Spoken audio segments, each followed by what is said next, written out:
Hello students, once again I'm here presenting you another video of the chapter first of democratic politics named power sharing. Students, uh, we were studying power sharing, okay, among different bodies, and the reason of power sharing and the consequences of the power sharing. In it, we were studying two cases, distinctive cases of Belgium and Sri Lanka. Okay, last day we, in the very first lecture we have studied the ethnic composition of both Belgium and Sri Lanka. In previous lecture we have discussed the Macedonian politics of Sri Lanka. Okay, it's the problems, the mistakes that Sri Lanka did. Okay, and what was its result? We have studied. Now, students, we are going to study about accommodation of accommodation in Belgium. Okay, so accommodation means how did Belgium accommodate the situations that came arise in Belgium, which also came a bit earlier in Sri Lanka, but Sri Lanka showed a very adverse situation. जहाँ श्रीलंका ने यही परिस्थितियाँ श्रीलंका के सामने आई थी, लेकिन श्रीलंका ने अपनी एथनिक कॉम्पोजिशन की जो डाइवर्सिटी और उसकी जो डाइवर्सिटी थी और डिफरेंसेस थे, उन डिफरेंसेस का ना सम्मान किया और ना ही उनकी डिग्निटी को उनकी बनाए रखने का प्रयास किया. ठीक है, तो न ही उनकी पहचान को बनाए रखने का प्रयास किया. लेकिन इस चीज़ को बेल्जियम पहले से जान रहा था, इसलिए बेल्जियम ने क्या किया, उसने श्रीलंका वाली गलती को नहीं दोहराया. ठीक है, बेल्जियन लीडर्स जो थे उन्होंने एक अलग रास्ता अपनाया.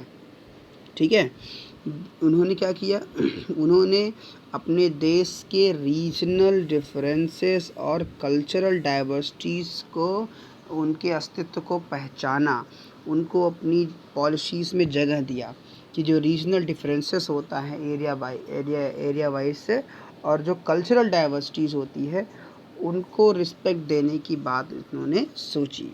ओके, सो बिटवीन 1970 एंड 1993, सो 1970 से लेके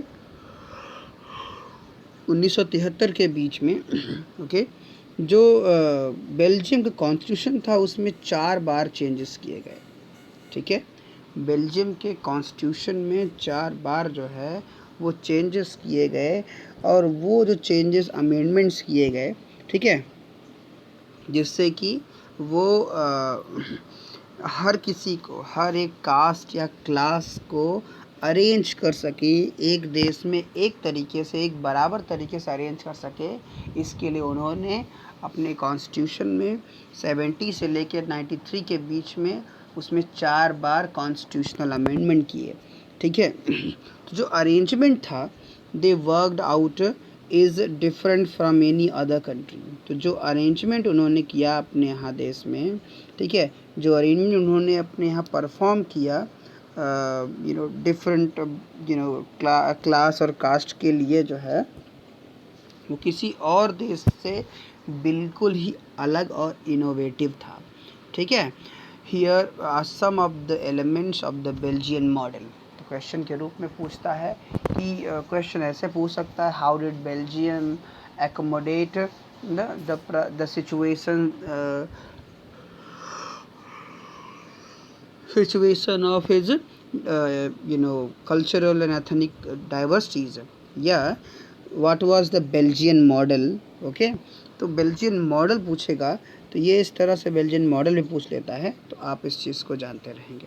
ठीक है, अब आप देखेंगे कि इसने कुछ चेंजेस किए बेल्जियम में. क्या चेंजेस किए, यही आपको याद रखना है बेल्जियन मॉडल में. ये बहुत इंपॉर्टेंट पॉइंट्स हैं जो मैं बताने चल रहा हूँ आपको. ठीक है, constitution prescribes that the number of Constitution prescribes that the number of Dutch and French speaking ministers shall be equal in the central government. Okay, constitution ने यह प्रेस्क्राइब किया कि जो नंबर ऑफ डच और फ्रेंच स्पीकिंग मिनिस्टर्स होंगे वो एक संख्या में होंगे, वो बराबर संख्या में होंगे।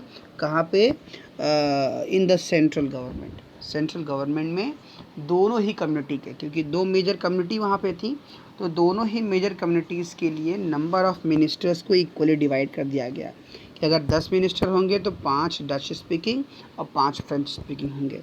ठीक है। कुछ स्पेशल लॉज की आवश्यकता हुई, the support of majority of members. तो कुछ स्पेशल लॉज की रिक्वायरमेंट हुई, the support of majority of members ना, और मेजॉरिटी ऑफ मेंबर्स को सपोर्ट करने के लिए फ्रॉम ईच लिंग्विस्टिक ग्रुप ना, हर एक लैंग्वेज ग्रुप से कुछ मेजॉरिटी ऑफ मेंबर्स की आवश्यकता हुई ना। इस तरह के स्पेशल लॉ को परफॉर्म करने के लिए thus no single community can make decision unilaterally. ठीक है।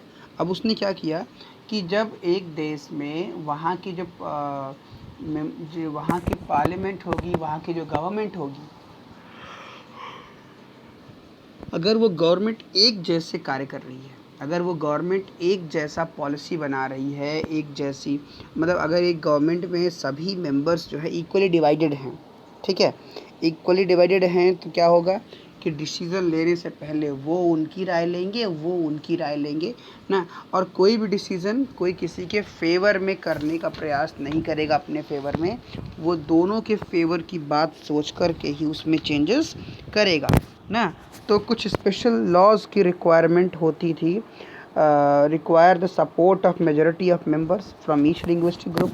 तो कुछ भी चेंज करना है, कुछ भी अमेंड करना है, तो दोनों ही लिंग्विस्टिक ग्रुप से मेजॉरिटी ऑफ मेंबर्स की आवश्यकता होती थी, तब जाके कोई कानून वहाँ से पास हो सकता था। So thus no single community can make decision unilaterally ना। इसका मतलब कि कोई भी एक कम्युनिटी अब अकेले जो है कोई कोई डिसीज़न को अकेले ले नहीं सकती थी, मतलब अकेली कम्युनिटी कुछ नहीं कर सकती थी, सबको साथ लेके ही कानून में बदलाव कर सकते थे, पहला मॉडल। दूसरा था, बहुत से ऐसे पावर्स थे ना जो सेंट्रल गवर्नमेंट के पास थे, have been given to state governments of the 2 regions of the country ना। तो उन सभी अधिकारों को जो सेंट्रल गवर्नमेंट के पास थे, वो अधिकार राज्यों को भी, जो 2 स्टेट्स थे ना, उनको भी वो अधिकार दिए गए। फ्रेंच स्पीकिंग और डच स्पीकिंग क्षेत्रों में भी वो सारे अधिकार जो है वो दिए गए। ठीक है, कि जो अधिकार, ये होता है परफेक्ट पावर शेयरिंग ना। जो गवर्नमेंट, सेंट्रल गवर्नमेंट के पास राइट है, वही गवर्नमेंट स्टेट गवर्नमेंट के पास राइट हो जाएगा, जैसे आज भारत में होता है। तो उससे क्या होगा कि हम अपने अधिकारों के लेकर के ना हम आपसे कुछ कहेंगे, ना आप हमसे कुछ कहेंगे। आपके पास अपने अधिकार है, मेरे पास हमारे अधिकार हैं, और हम अपने अपने अधिकारों से साथ रहेंगे, ना हम किसी से आरोप लगाएंगे और ना ही किसी से जो है शिकायत करेंगे, ना कोई सलाह देंगे। ठीक है, तो हमारे बीच में मतभेद भी नहीं होगा। तो इसलिए जो है क्या किया गया कि सेंट्रल गवर्नमेंट के पावर्स को स्टेट गवर्नमेंट्स को भी जो है क्षेत्रों में दे दिया गया। State governments are not subordinate to the central government, और स्टेट गवर्नमेंट्स सेंट्रल गवर्नमेंट की सबऑर्डिनेट बन के नहीं रह गई, मतलब वो उनके नीचे रहने वाली सरकार के रूप में नहीं रह गए। ठीक है, कि ये इनके नीचे ऐसे होंगे, ये सरस नहीं, बल्कि वो उनके बराबर के हो गए। ठीक है, तो इस तरह से central government state governments equally हो गए पावर में, वो उनके सबऑर्डिनेट नहीं रह गए। दूसरा चेंज ये किया। तीसरा, Brussels has a separate government in which both the communities have equal representation. Brussels जो उनकी कैपिटल थी, उसके लिए उन्होंने क्या किया, उन्होंने सेपरेट गवर्नमेंट जो है इनिशिएट किया, लॉन्च किया ना, जहाँ both the communities have equal representation, जहाँ पे भी दोनों ही कम्युनिटीज़ के इक्वल मेंबर्स रिप्रेजेंट करते, इस तरह की व्यवस्था कर दी गई।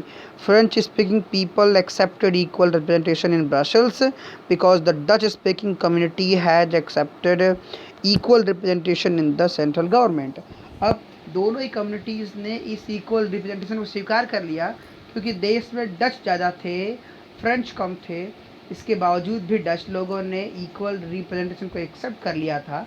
तो कैपिटल एरिया में फ्रेंच ज़्यादा थे और डच कम थे, तो यहाँ फ्रेंच लोगों ने भी एक्सेप्ट कर लिया कि ठीक है, इक्वल राइट्स अब दिया जाएगा। तो इस तरह से इक्वल राइट्स की बात जो है, जो ब्रसल्स को फ्री रखा गया, उसको एक सेपरेट गवर्नमेंट, जैसे कि हमारे यहाँ दिल्ली है कि दिल्ली की अपनी एक फ्री गवर्नमेंट है, एक सेपरेट गवर्नमेंट है, वैसे ही वहाँ के लिए भी एक सेपरेट गवर्नमेंट बना दी गई और उसको सारे पावर्स दे दिए गए, ठीक है, दोनों ही कम्युनिटीज़ को, ठीक है। तो ये इस तरह से इन्होंने चेंजेस किए। इसके बाद अगला था, apart from the central and the state government, central government और स्टेट गवर्नमेंट के अलावा there is a third kind of government. ये बहुत महत्वपूर्ण चीज़ है, थर्ड काइंड ऑफ गवर्नमेंट ना। जो सरकार की दो शाखाएं थी, एक सेंट्रल गवर्नमेंट, स्टेट गवर्नमेंट, उसके साथ साथ एक और गवर्नमेंट का फॉर्म ऐड किया गया, ठीक है, बेल्जियम में।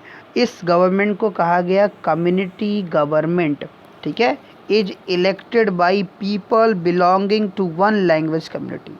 तो यह एक, ठीक है, ये जो कम्युनिटी गवर्नमेंट थी इलेक्टेड बाय पीपल ना, ये लोगों के द्वारा इलेक्ट होती, belonging to one language community, जो एक लैंग्वेज कम्युनिटी से बिलोंग करते थे, जैसे डच, फ्रेंच या German speaking, no matter where they live, ठीक है। अब इसमें देखिए क्या दिमाग लगाया गया बेल्जियम सरकार की ओर से कि कम्युनिटी गवर्नमेंट बना दिया गया। उस कम्युनिटी गवर्नमेंट में एक एक मेंबर जो है, ठीक है, वन लैंग्वेज कम्युनिटी से एक एक मेंबर को चुन लिया गया, चाहे वो डच हो, फ्रेंच हो, जर्मन, तीनों से। वो किस क्षेत्र में है इससे कोई मतलब नहीं होता था, लेकिन उनकी मिल करके एक एक मेंबर चुन लेते थे और ये मिल करके सब लोग मिल करके कम्युनिटी के बेसिस पे ना इन्होंने सरकार को चलाना, लोकल लेवल पे सरकार को चलाना शुरू किया, कम्युनिटी लेवल पे, ठीक है, जिसमें पूरी कम्युनिटीज़ के हर एक कम्युनिटी की भागीदारी होती थी, तीनों ही। तो सब लोग मिल करके लोकल लेवल पे इस तरह से गवर्नेंस करने लगे। सो the government has the power regarding cultural, educational and language related issues। और जो इसके अलावा जो सेंट्रल गवर्नमेंट, स्टेट गवर्नमेंट थी, उनके पास पावर उस क्षेत्र में रह गए, कल्चरल, एजुकेशनल और लैंग्वेज से जुड़े हुए इश्यूज़ के पावर रह गए, बाकी सारी शक्तियाँ इनको दे दी गई, ठीक है। तो इसको कहा जाता है decentralization of power, okay, decentralization of power. और इसी कम्युनिटी गवर्नमेंट की तरह ही हमारे देश में पंचायती राज जोड़ा गया था, ठीक है। हमारे यहाँ भी सेंट्रल गवर्नमेंट है, स्टेट गवर्नमेंट है, और एक तीसरी गवर्नमेंट के रूप में क्या जोड़ा गया है, तीसरी गवर्नमेंट के रूप में हमारे यहाँ पंचायती राज जोड़ा गया, जिसमें पंचायत चुनाव होते हैं, नगर पालिका के चुनाव होते हैं, ठीक है। तो ये तीसरी गवर्नमेंट है, लोकल गवर्नमेंट कहलाती है, स्थानीय सरकार। और ये लोकल गवर्नमेंट जो है ये भारत में फंक्शन करती है, इसको बहुत से अधिकार और grant central government, state government के द्वारा दिए जाते हैं। तो इस तरह से जो है एक और चेंज किया गया। तो ये कुल मिला के 4 ऐसे चेंजेस थे जो से बेल्जियन मॉडल के रूप में विख्यात थे।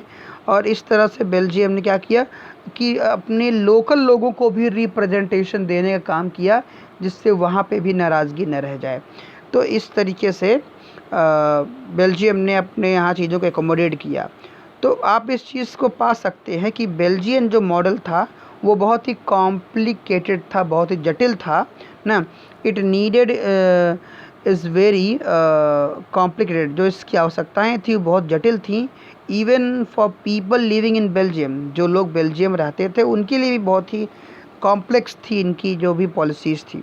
दे help to avoid civic strife, और इसकी वजह से बेल्जियम अपने यहाँ सिविक स्ट्राइफ मतलब सिविल वॉर को रोक पाने में सफल रहा है, ठीक है। The two major communities and a possible division of country on linguistic line, तो दोनों ही कन्फ्लिक्टिंग कम्युनिटीज़ के बीच में किसी भी तरह का संघर्ष न होने के लिए सक्सेसफुली जो है बेल्जियम ने काम किया। और इसके साथ साथ जो है जो भाषा के आधार पे देश का विभाजन हो सकता था श्रीलंका की तरह, उसको होने का मौका ही नहीं मिला, क्योंकि सारी कम्युनिटीज़ एक साथ मिल करके ढंग से जो है रह रही थी। So when many countries of Europe came together to form the European Union, तो इसीलिए जब बहुत से देश मिल कर के यूरोपियन यूनियन बनाने के लिए एक साथ आए, तो यूरोपियन यूनियन बनाने के लिए इसीलिए ब्रसल्स को जो है, जो कि बेल्जियम की कैपिटल है, उसको यूरोपियन यूनियन का हेड क्वार्टर चुन लिया गया सब लोगों के द्वारा मिल करके। बेल्जियम इतनी इफ़ेक्टिव मॉडल को बेल्जियम ने दिया था, इसलिए बेल्जियम को, ब्रसल्स को ही जो है उसका हेड क्वार्टर जो है चुन लिया गया। ठीक है, तो इस तरीके से जो है पूरा ये मॉडल जो है रन करता रहा। ठीक है, तो हम यहाँ से समझते क्या हैं, तो बेसिकली हम यहाँ से ये समझते हैं कि what do we learn from these two stories of Belgium and Sri Lanka, कि हम बेल्जियम और श्रीलंका की इन दो कहानियों से हम क्या समझते हैं। दोनों ही डेमोक्रेसीज़ हैं, इसके बावजूद भी ना एक क्वेश्चन खड़ा हो जाता है ऑफ पावर शेयरिंग डिफरेंटली ना, लेकिन इसके बावजूद देखते हैं कि इन दोनों के बीच में अलग अलग तरह की पावर शेयरिंग हुई। ठीक है, बेल्जियम में जो लीडर्स थे have realise that the unity of the community is possible only by respecting the feelings and interest of different communities. Belgium में लोगों ने समझा कि महसूस किया कि जो एकता है देश की वो तभी बनी रह सकती है जब क्या होगा कि हम फील करेंगे रिस्पेक्ट जो है और इंटरेस्ट, अलग अलग कम्युनिटीज़ के लिए जब इंटरेस्ट और रिस्पेक्ट फील करेंगे तभी ये संभव हो सकता है, एंड रीजन्स, और अलग अलग क्षेत्रों के लिए भी। तो इस तरह के रियलाइजेशन जो है उसका परिणाम क्या हुआ कि mutually accepted arrangement for power sharing ना, इसीलिए बेल्जियम के अलग अलग रीजन्स ने ना इस तरह के पावर शेयरिंग को एक्सेप्ट कर लिया।